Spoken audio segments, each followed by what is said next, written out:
Bengaluru drugs capital, ಪಾಟಹೋಲ್ capital ಆಗ್ತಿದೆ. Bengaluru IT capital, startup capital ಆಗಿದ್ದ ನಗರ. 2015-16ರಲ್ಲಿ most dynamic city ಆಗಿದ್ದ ಬೆಂಗಳೂರು ಮುಳುಗುತ್ತಿರುವ ನಗರ ಆಗಿದೆ ಎಂದು ಕಾಂಗ್ರೆಸ್ ಶಾಸಕ ಕೃಷ್ಣ ಬೈರೇಗೌಡ ಹೇಳಿಕೆ ನೀಡಿದರು. ನಗರದಲ್ಲಿ ಆಯೋಜಿಸಿದ್ದ ಕೆಪಿಸಿಸಿ ಪ್ರೆಸ್ ಮೀಟ್ ನಲ್ಲಿ ಮಾತನಾಡಿದ ಅವರು, ದಿನ ಬೆಳಗಾದರೆ ಆ ಮೈದಾನ ಈ ಮೈದಾನ ಅಂತ ಟೆನ್ಷನ್ ಕ್ಯಾಪಿಟಲ್ ಆಗ್ತಿದೆ. ಬೆಂಗಳೂರಿಗೆ ಅವಶ್ಯಕತೆ ಇರುವ ಆಡಳಿತವೇ ಇಲ್ಲ. ಬೆಂಗಳೂರಿನ ಆಡಳಿತ ವ್ಯವಸ್ಥೆ ಇದೆಯಾ? ಯಾರು ಅಕೌಂಟೇಬಲ್ ಇದಕ್ಕೆ? ಸಿಎಂ ಇಡೀ ರಾಜ್ಯವನ್ನು ನೋಡಬೇಕು. ಯಾರು ಬೆಂಗಳೂರಿಗೆ ಉಸ್ತುವಾರಿ ಎಂದು ಪ್ರಶ್ನಿಸಿದರು. ಜಾಗತಿಕವಾಗಿ ಏಕಾಏಕಿ 50,000ಕ್ಕೂ ಹೆಚ್ಚು ಮಂಕಿ ಪಾಕ್ಸ್ ಪ್ರಕರಣಗಳು ದಾಖಲಾಗಿವೆ ಎಂದು WHO ಅಂಕಿಅಂಶಗಳು ಬುಧವಾರ ತಿಳಿಸಿದೆ. ಯುರೋಪ್ ಮತ್ತು ಯುನೈಟೆಡ್ ಸ್ಟೇಟ್ಸ್ನ ವೈರಸ್ ಹಾಟ್ಸ್ಪಾಟ್ಗಳಲ್ಲಿ ಪ್ರಸರಣ ಕಡಿಮೆಯಾಗುತ್ತಿದೆ. ವಿಶ್ವ ಆರೋಗ್ಯ ಸಂಸ್ಥೆಯ ಡ್ಯಾಶ್ ಬೋರ್ಡ್ ಈ ವರ್ಷ UN ಏಜೆನ್ಸಿಗೆ ವರದಿ ಮಾಡಿದಂತೆ 50,496 ಪ್ರಕರಣಗಳು ಮತ್ತು 16 ಸಾವುಗಳಾಗಿವೆ ಎಂದು ಹೇಳಿದೆ.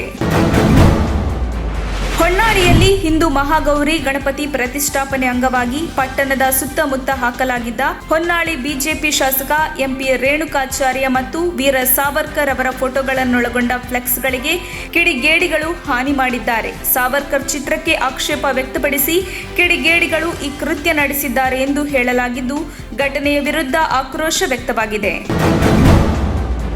ಮುರುಘಾ ಮಠದ ಸ್ವಾಮೀಜಿಗಳ ವಿರುದ್ಧ ದಾಖಲಾಗಿರುವ ಪೋಕ್ಸೋ ಪ್ರಕರಣಕ್ಕೆ ಸಂಬಂಧಿಸಿದಂತೆ ರಾಷ್ಟ್ರೀಯ ಮಕ್ಕಳ ಹಕ್ಕು ರಕ್ಷಣಾ ಆಯೋಗದಿಂದ ಚಿತ್ರದುರ್ಗದ SP ಪರಶುರಾಮ್ ಅವರಿಗೆ ನೋಟಿಸ್ ಜಾರಿ ಮಾಡಲಾಗಿದೆ. ಪ್ರಕರಣದ ತನಿಖೆ ಸೂಕ್ತವಾದ ರೀತಿಯಲ್ಲಿ ಆಗುತ್ತಿಲ್ಲ ಎಂಬ ಸಾರ್ವಜನಿಕ ಆರೋಪದ ಹಿನ್ನೆಲೆಯಲ್ಲಿ NCPCR ಸುಮೋಟೋ ಪ್ರಕರಣ ದಾಖಲಿಸಿಕೊಂಡು ನೋಟಿಸ್ ಜಾರಿ ಮಾಡಿದೆ. ಹಲವು ಪ್ರಶ್ನೆಗಳನ್ನು ನೋಟಿಸ್ನಲ್ಲಿ ಎತ್ತಿರುವ ಆಯೋಗವು 7 ದಿನಗಳಲ್ಲಿ ಉತ್ತರಿಸುವಂತೆ ಪರಶುರಾಮ್ ಅವರಿಗೆ ಸೂಚಿಸಿದೆ. ಗಣೇಶೋತ್ಸವದಲ್ಲಿ ಡಿಜೆಗೆ ಅವಕಾಶ ಮಾಡಿಕೊಡಿ. ಸಾರ್ವಜನಿಕ ಗಣೇಶೋತ್ಸವ ಮಂಡಳಿಗಳಿಗೆ ಹೇಳುತ್ತಿದ್ದೇನೆ. ಡಿಜೆಯನ್ನು ಹಚ್ಚಿ ಮೆರವಣಿಗೆ ಮಾಡಿ ಯಾರು ತಡಿತಾರೆ ನೋಡೋಣ ಎಂದಿರುವ ಅವರು, ಅಕಸ್ಮಾತ್ ತಡೆದ್ರೆ ಪೊಲೀಸ್ ಠಾಣೆ ಎದುರು ಗಣೇಶನ ಇಟ್ಟುಕೊಂಡು ಧರಣಿ ಮಾಡಿ ಎಂದು ಸಾರ್ವಜನಿಕ ಗಣೇಶೋತ್ಸವ ಮಂಡಳಿಗಳಿಗೆ ಪ್ರಮೋದ್ ಮುತಾಲಿಕ್ ಕರೆ ನೀಡಿದ್ದಾರೆ. ಬೆಳಗಾವಿ ತಾಲೂಕಿನ ಹಿರೇಬಾಗೇವಾಡಿಯಲ್ಲಿ ಮಾಧ್ಯಮದವರೊಂದಿಗೆ ಮಾತನಾಡಿದ ಅವರು, ಸರ್ಕಾರದ ವಿರುದ್ಧ ಆಕ್ರೋಶ ವ್ಯಕ್ತಪಡಿಸಿದರು. 19 kg ತೂಕದ ಅಡುಗೆ ಅನಿಲದ ವಾಣಿಜ್ಯ ಸಿಲಿಂಡರ್ಗಳ ಬೆಲೆ ಇಳಿಸುವ ನಿರ್ಧಾರ ಗುರುವಾರ ಹೊರಬಿದ್ದಿದೆ. ವಾಣಿಜ್ಯ ಸಿಲಿಂಡರ್ ಬೆಲೆಯು ₹100ರಷ್ಟು ಕಡಿಮೆಯಾಗಲಿದೆ. ಆದರೆ ಗೃಹ ಬಳಕೆಯ ಸಿಲಿಂಡರ್ಗಳ ಬೆಲೆಯಲ್ಲಿ ಯಾವುದೇ ವ್ಯತ್ಯಾಸವಾಗಿಲ್ಲ. ನಾಳೆ ಪ್ರಧಾನಮಂತ್ರಿ ನರೇಂದ್ರ ಮೋದಿ ಅವರು ಮಂಗಳೂರಿಗೆ ಆಗಮಿಸಲಿರುವ ಹಿನ್ನೆಲೆಯಲ್ಲಿ ಕಾರ್ಯಕ್ರಮಕ್ಕೆ ಭರ್ಜರಿ ತಯಾರಿಯಾಗಿದೆ. ನಗರದ ಹೊರವಲಯದ ಗೋಲ್ಡ್ ಫಿಂಚ್ ಸಿಟಿ ಮೈದಾನದಲ್ಲಿ ಸುಮಾರು 25 ಎಕರೆ ಜಾಗದಲ್ಲಿ ಬೃಹತ್ ಸಮಾವೇಶ ನಡೆಯಲಿದ್ದು, ಕಾರ್ಯಕ್ರಮದ ಸಿದ್ಧತೆ ಅಂತಿಮ ಹಂತ ತಲುಪಿದೆ. ವೇದಿಕೆಯಲ್ಲಿ ಬೃಹದಾಕಾರದ LED ಪರದೆ ಅಳವಡಿಕೆ ಮಾಡಲಾಗಿದ್ದು, ವೇದಿಕೆಯ ಕೆಳಭಾಗದಲ್ಲೂ 10ಕ್ಕೂ ಹೆಚ್ಚು LED ಅಳವಡಿಸಲಾಗಿದೆ. ಇನ್ನು ಗೋಲ್ಡ್ ಫಿಂಚ್ ಸಿಟಿ ಮೈದಾನದಲ್ಲಿ ಪೊಲೀಸ್ ಬಿಗಿ ಬಂದೋಬಸ್ತ್ ಮಾಡಲಾಗಿದ್ದು, ಹೊರ ಜಿಲ್ಲೆಗಳಿಂದಲೂ ಹೆಚ್ಚುವರಿ ಪೊಲೀಸರನ್ನು ನಿಯೋಜನೆ ಮಾಡಲಾಗಿದೆ.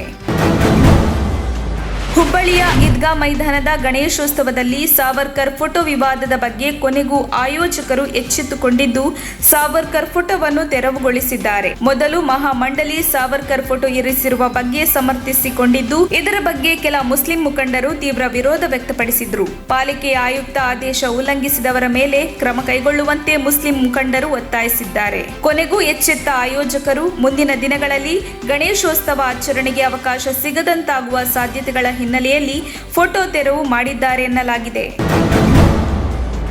H1N1 ನಿಂದ ಗರ್ಭಿಣಿ ಸಾವನ್ನಪ್ಪಿರುವ ಘಟನೆ ಮೈಸೂರಿನ ಕೋಣನ ಹೊಸಹಳ್ಳಿ ಗ್ರಾಮದಲ್ಲಿ ನಡೆದಿದೆ. ತೀವ್ರ ಜ್ವರದಿಂದ ಬಳಲುತ್ತಿದ್ದ ಸ್ವಾಮಿನಾಯ್ಕ ಎಂಬುವರ ಪುತ್ರಿ ಛಾಯಾ ಮೈಸೂರಿನ ಖಾಸಗಿ ಆಸ್ಪತ್ರೆಯಲ್ಲಿ ಸಾವನ್ನಪ್ಪಿದ್ದಾರೆ. ಛಾಯಾ H1N1 ಸೋಂಕಿನಿಂದ ಮೃತಪಟ್ಟಿರುವುದು ದೃಢವಾಗಿದೆ. ಭಾರಿ ಮಳೆಯ ಅವಾಂತರಗಳಿಂದ ತತ್ತರಿಸಿರುವ ಮೈಸೂರು ಜನರಿಗೆ ಸಾಂಕ್ರಾಮಿಕ ರೋಗಗಳ ಆತಂಕ ಎದುರಾಗಿದೆ. ಸಿಡಿಲು ಬಡಿದು ಗ್ರಾಮ ಪಂಚಾಯಿತಿಯ ಸದಸ್ಯ ಸಾವನ್ನಪ್ಪಿರುವ ಘಟನೆ ಧಾರವಾಡ ಜಿಲ್ಲೆಯ ನವಳಗುಂದ ತಾಲೂಕಿನ ಹಾಳ ಕುಸುಗಲ್ ಗ್ರಾಮದಲ್ಲಿ ನಡೆದಿದೆ. ಹಾಳ ಕುಸುಗಲ್ ಗ್ರಾಮ ಪಂಚಾಯಿತಿಯ ಸದಸ್ಯ ವಿರೂಪಾಕ್ಷ ಸಣ್ಣ ದ್ಯಾವಪ್ಪ ಮೃತ ದುರ್ದೈವಿ. ವಿರೂಪಾಕ್ಷ ಸಣ್ಣ ದ್ಯಾವಪ್ಪ ನಿನ್ನೆ ಹೊಲದಲ್ಲಿ ಕೆಲಸ ಮಾಡುತ್ತಿದ್ದ ವೇಳೆ ಏಕಾಏಕಿ ಮಳೆ ಆರಂಭವಾಗಿದ್ದು, ಆಸರೆಗಾಗಿ ಮರದ ಕೆಳಗೆ ನಿಂತಿದ್ದಾರೆ. ಈ ವೇಳೆ ಸಿಡಿಲು ಬಡಿದು ವ್ಯಕ್ತಿ ಸ್ಥಳದಲ್ಲೇ ಸಾವನ್ನಪ್ಪಿದ್ದಾರೆ. ಘಟನೆಯ ಸಂಬಂಧ ನವಳಗುಂದ ಪೊಲೀಸ್ ಠಾಣೆಯಲ್ಲಿ ಪ್ರಕರಣ ದಾಖಲಾಗಿದೆ.